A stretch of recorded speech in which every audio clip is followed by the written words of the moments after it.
Mga kadiskarte, gusto ko pong ipakita sa inyo kung gaano kadaling i-start ang ating pong Allen na inverter generator. Kasi madalas po, naiiwan lang sa bahay, kung minsan nawalan ng kuryente, babae lang yung naiwan. So pagka may generator tayo, mahirap pa andarin yung generator, nonsense, hindi mo magagamit po yung inyong mga appliances. Pero, ibahin nyo po ang Allen na inverter generator kasi napakadali po nitong i-start. Pakita ko po sa inyo kung gaano po siya kadaling i-operate. Ngayon po, babae po ang maghihila.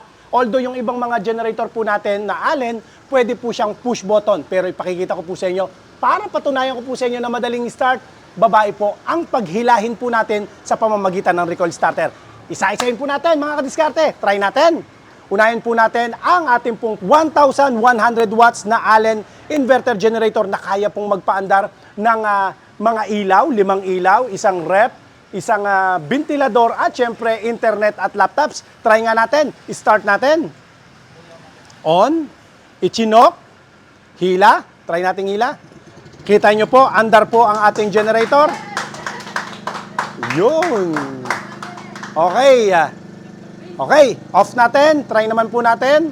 At ang presyo lang po nito presyo lang po nito, 18,000 lang po yan mga kadiskarte. Ngayon naman po, ang testingin po natin yung kayang magpaandar ng isang aircon na 1.5 horsepower at syempre 5 ilaw, isang ventilador, isang TV, internet at laptops. Ito po ang kailangan nyo. 2,000 watts na inverter na Allen generator. Try muna po natin, pero pakita ko po sa inyo, madali rin po itong i-start. Babae rin po ang pag-startin po natin.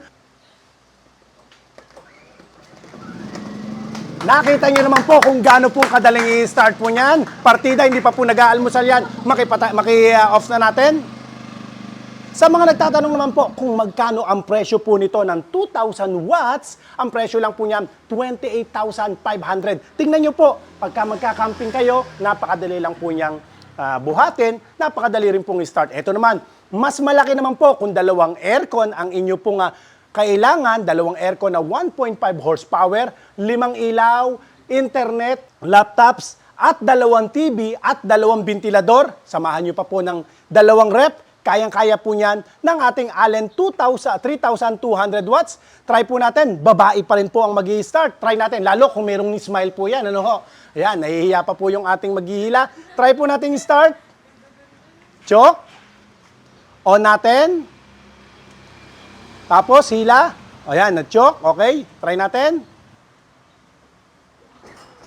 Kita nyo naman po kung gaano po kadaling i-start. Balik lang po natin yung choke. Yan. Okay. Pakita ko lang po sa inyo kung gaano naman po kahina ang tunog nito Tingnan nyo naman po, nagsasalita ako samantalang katabi ko po ang ating pong generator. Importante po kasi na tahimik po yung generator na inyong mabili. Lalo na po kung kayo po ay nakatira sa mga subdivision o kaya ay mga dikit-dikit po ang mga bahay. Importante po, tahimik po yung generator. Kagaya ng Allen inverter generator. Okay, off na po natin.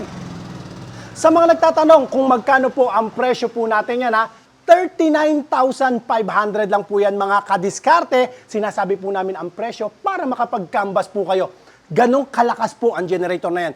3,200 watts lang siya pero kaya nyo magpaandar ng dalawang aircon. Imagine nyo dalawang aircon na 1.5 horsepower. Dalawa po yan Sinasabayan pa po ng dalawang TV, dalawang rep at syempre ventilador, internet at laptops at mga ilaw. Kayang-kaya po yan ng ating 3,200 watts na generator. Ngayon naman po, ang kailangan po natin halimbawa ay hindi naman po dikit-dikit ang bahay at kahit maingay, okay lang naman po yung generator. Pero quality, 100% copper wire. 3,500 watts naman po ang maire-recommenda namin dahil ito po, napakamura lang po na generator. Yun lang medyo may ingay lang po siya ng konti, pero napakalakas na generator. Ang kagandahan ng generator na ito may gulong na po siya. Try nga natin, pakita nga po natin. Kaya mapakadali po natin yung ilipat kung saan po natin siya itatransport or kung saan natin pahiram o kung saan po natin gagamitin. At ang kagandahan ng generator na ito pwede po siyang recoil starter o dihila, pwede rin po siyang push button starter. Pakita nga natin yung push button starter natin. Andar na po yung ating generator. Ayan. So, off mo muna. Pwede rin naman po siyang recoil starter o hilahan. Halimbawa ay lobat po yung ating battery, pwede naman pong dihila po siya. Pwede tayo diyang mag-start. Try natin. On lang po natin. Tapos, choke. Hila.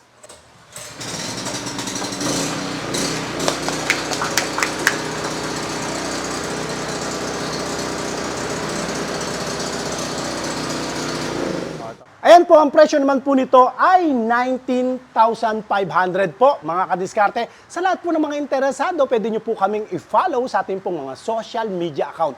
Sa mga nagtatanong saan po ang ating tindahan, located po tayo sa Barangay Malamig, Bustos, Bulacan. I-waste nyo lang po ang Diskarte Pinoy TV. Ang ating cellphone number, naka-flash po dyan sa inyong screen. Maraming salamat po mga kadiskarte at huwag nyo pong kakalimutang ibahagi o i-share ang ating video sa mga kakilala o sa mga kamag-anak nyo po na sa tingin nyo po may problema sa kanilang elektrisidad sa kanilang lugar o nangangailangan po ng generator. Ingatan nawa po kayong palagi ng Panginoon. God bless po.